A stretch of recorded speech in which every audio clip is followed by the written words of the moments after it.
Well, howdy there, folks. I just loaded the boat, let's be honest. All right, so we're going to talk about Honest in this video. I want to share a few different things that I know people have been wanting me to do for a while in regards to Honest. So first off, I'm just going to recap the pros and the cons of earnings. We won't go super in depth on that. I'll just going to give you an overview in case you aren't caught up to date there.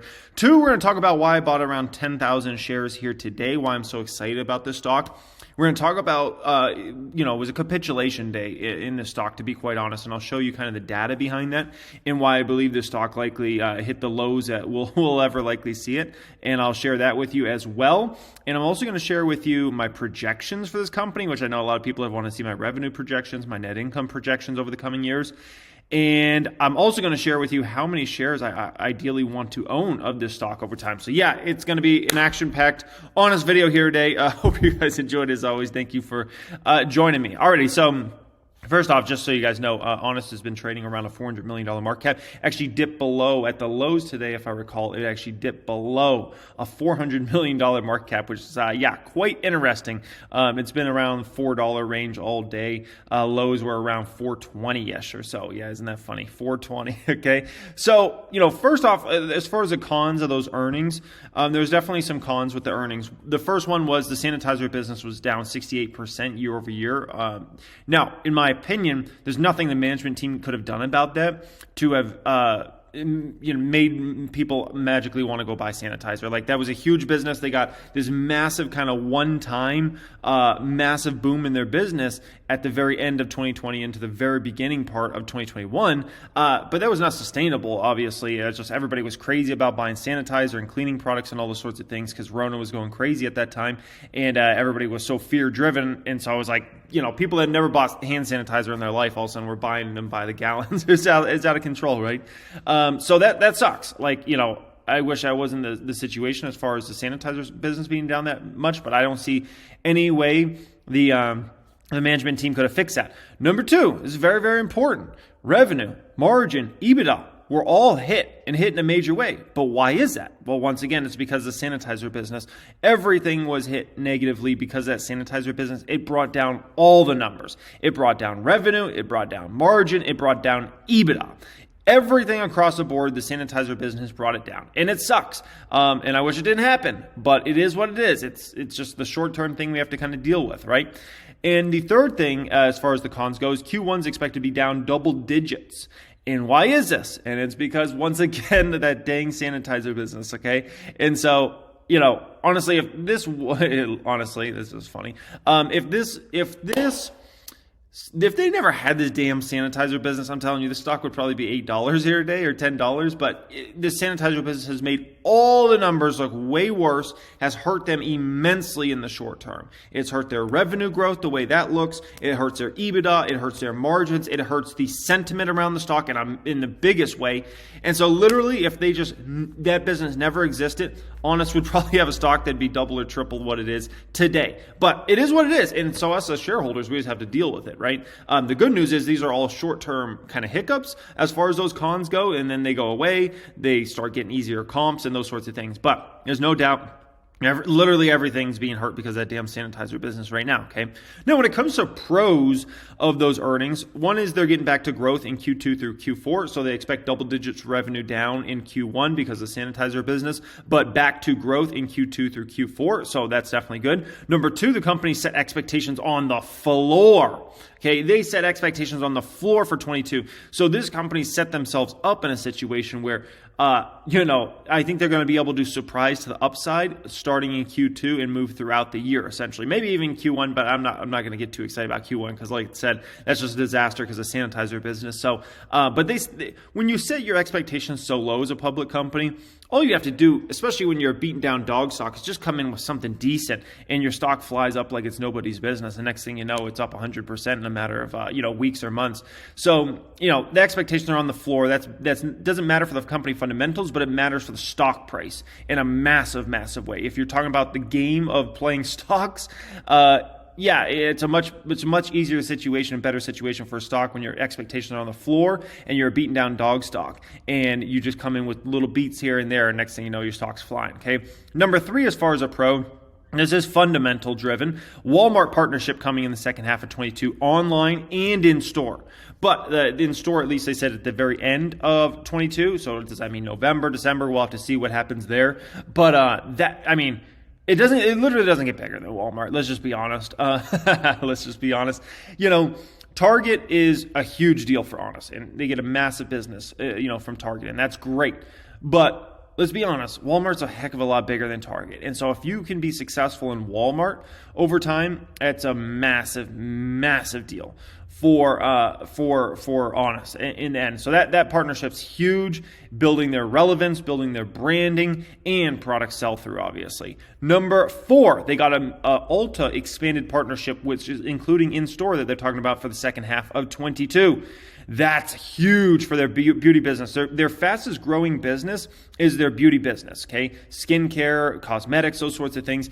And so to get in store and have an in-store expansion in the second half of 22 is crazy big for this company and for their fastest growing business. So, I know a lot of times you think about this business as diapers and wipes because that's their biggest component of their business. But do not forget that beauty business is a margin machine, a growing machine, and will likely be the profit machine for this company over time. Okay. Number 5, they got a GNC partnership coming they're expanding their supplements business essentially, and they're already getting a GNC partnership, which is pretty cool. That the supplements business, I'm not even baking any of that into my numbers. Nothing. So the projections I'm going to show you today have nothing to do whether that business is successful or not. If it is successful, then it's just going to make all my numbers look better. But I'm not going to price in any of that because that's kind of a newer business to them. They've kind of done a few things in the past, but not really on the scale they're talking about. So I don't want to bake in any success there. I don't want to have any positivity around that. That's just a call option. That's just like an extra thing that would be cool. Okay, kind of like actually, when I was doing my Tesla projections back in the day, I never baked in the solar business numbers in any meaningful way or robo-taxi numbers or things like that. This is back in like 2018, 2019 when I was, obviously loading up on that stock. And the reason being is it's just, those were things to me that I was like, I don't know how all those will shake out. They have big potential, but I don't know how it will shake out. So I don't want to bake any of that in. So I would usually just think about the car numbers and what they could do autos wise, revenue wise. And so that's the way I look at the supplements business. I don't know what's going to happen there, man. I don't want to get too excited about that and bake in a bunch of numbers and be like, oh, they could do this, because I don't know. Okay. Number 6, the other pros with the earnings were diapers and wipes were up 16%. For a category with not much growth, that's insane growth, okay, 16%. And the beauty business was up 26%. And, the beauty business those margins are going to be insane over time. And I think as far as this year goes, the one we just went over, 2021, I think that's the bottom for margins. I think margins will continually improve for this company in future years. And part of the reason why they'll improve over the coming years is because of that beauty business, in my opinion. And the margins in that business are going to be very, very good. So, like I said, there's definitely some cons with those earnings. There were some pros. The cons all ended up coming back to, at the end of the day, when you drive it into it, they all come back to that sanitizer business just being in a bad spot, okay? So that covers that, okay? Now, first off, in relation to this company, you got to keep in mind the market cap. The market cap's about $420 million in this company, roughly, today. And like I said, for a moment, I believe it was even trading under $400 million. So keep this number in mind. This is what you're paying for the entire Honest company here today. If you were to buy the whole company, this is what it costs you, $421 million as of right now, okay? So if we go ahead and pull up their balance sheet from their latest quarter here, they have total assets on this company of about $272 million. Now, of that, only $2 million is goodwill. So they didn't bake in a bunch of goodwill and boost that number up. I think their goodwill is probably closer to $50 million, but that's just my opinion. But I love how they don't bake almost anything in for goodwill. Like $2 million is a joke. So total assets, $272 million. They have total liabilities of $93 million. So basically, they have about $180 million in assets more than they do liabilities, right? Which is insane to think about when you're thinking about a company that's market cap here today is $400 million. $400 million. And there's a company with all these assets, right? $52 million in property, plant, and equipment. All that cash, all those short-term investments and things like that. and a very small amount of liabilities. Look at this, 37 mil of that is leasing, which, I think it's kind of silly how they put that into, liabilities nowadays. That's just accounting standards. It's not like Honest chooses to do that. That's just the way it is. But really, that's a business expense more than a balance sheet thing. That's more of an income statement thing than a balance sheet. But, it is what it is. But nonetheless, a balance sheet is absolutely incredible at this company. If you think about a rock solid balance sheet, this is a definition of a rock solid balance sheet right there. Definitely very, very good. And so somebody like myself, right?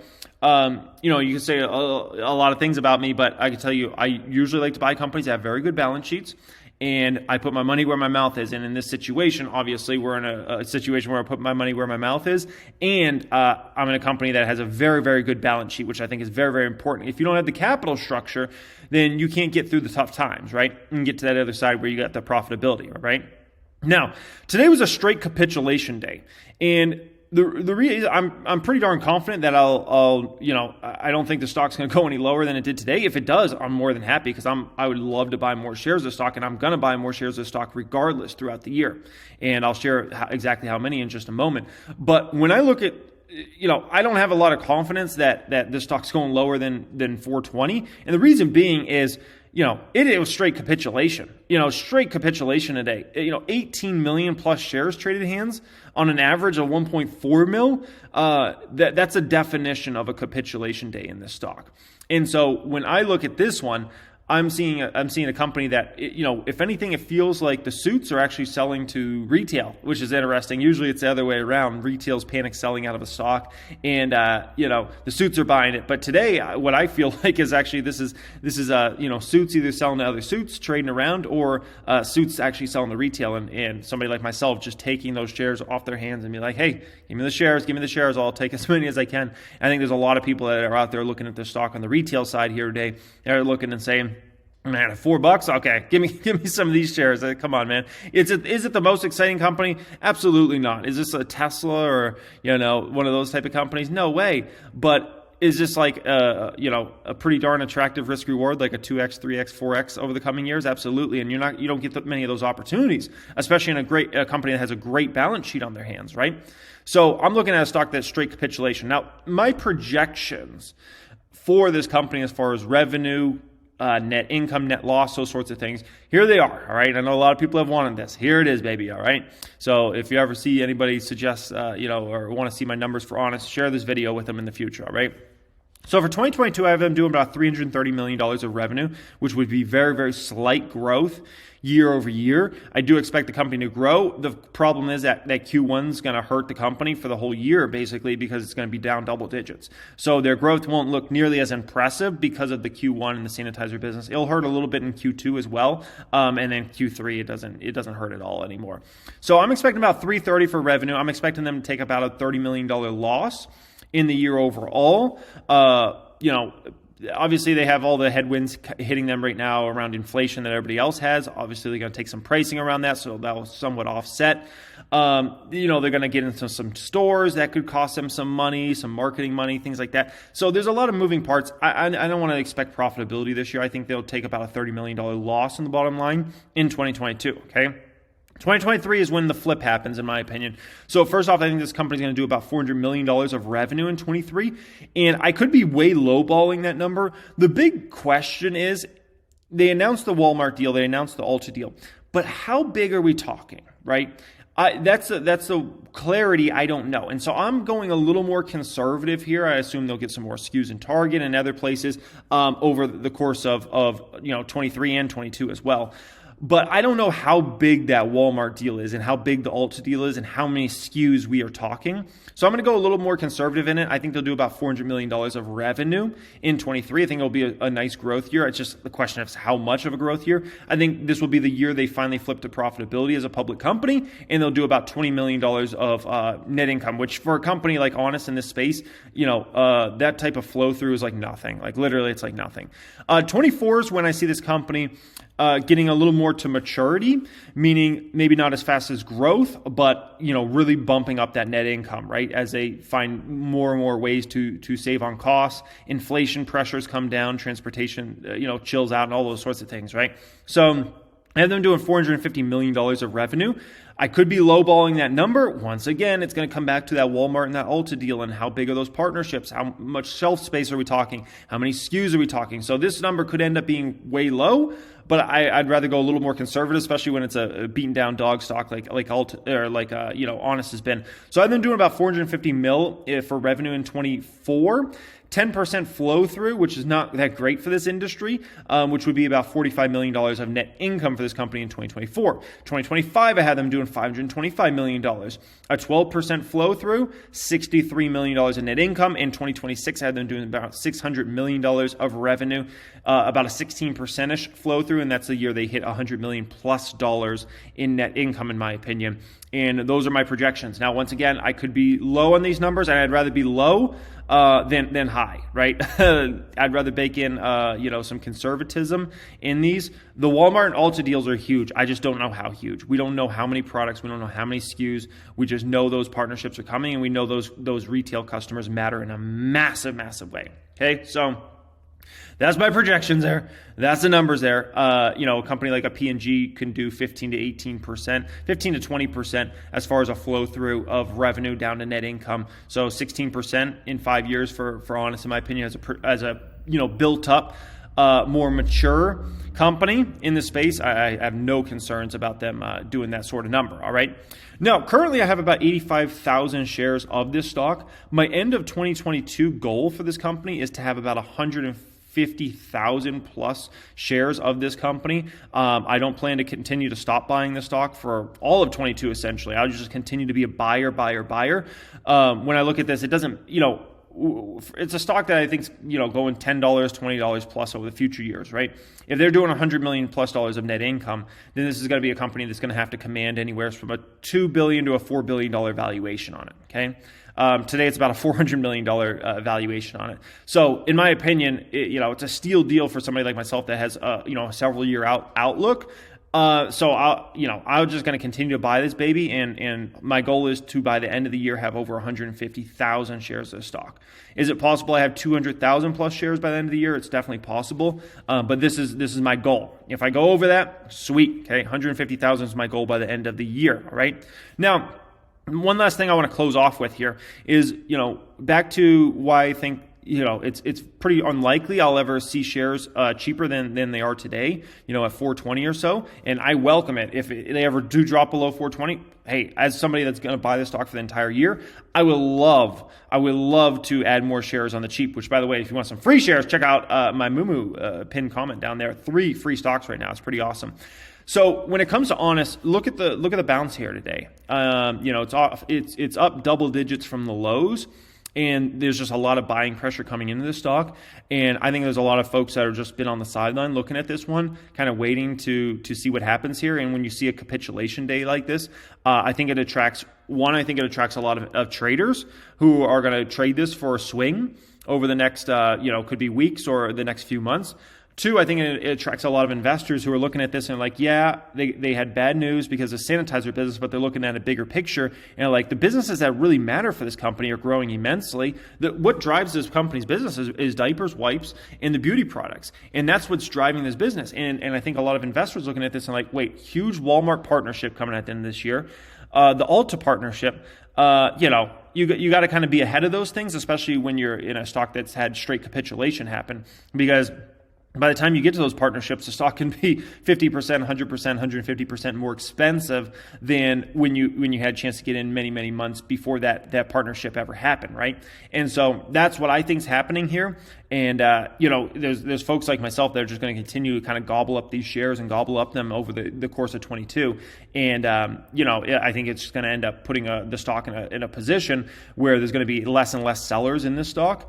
And I think you already had the capitulation happen now. So that's my opinion on it. I'm in, whether it's $4 or $3 or $5 or $6, $7, regardless, I'm buying the stock throughout the year. So, woo! Hope you guys enjoyed this as always. Don't forget to get some free stocks from my pinned comment down there. This is my honest video. And let's be honest. Don't forget about this one. Check it out in the future as well if you ever want to come back and look at my projections, those sorts of things. Much love and have a great day.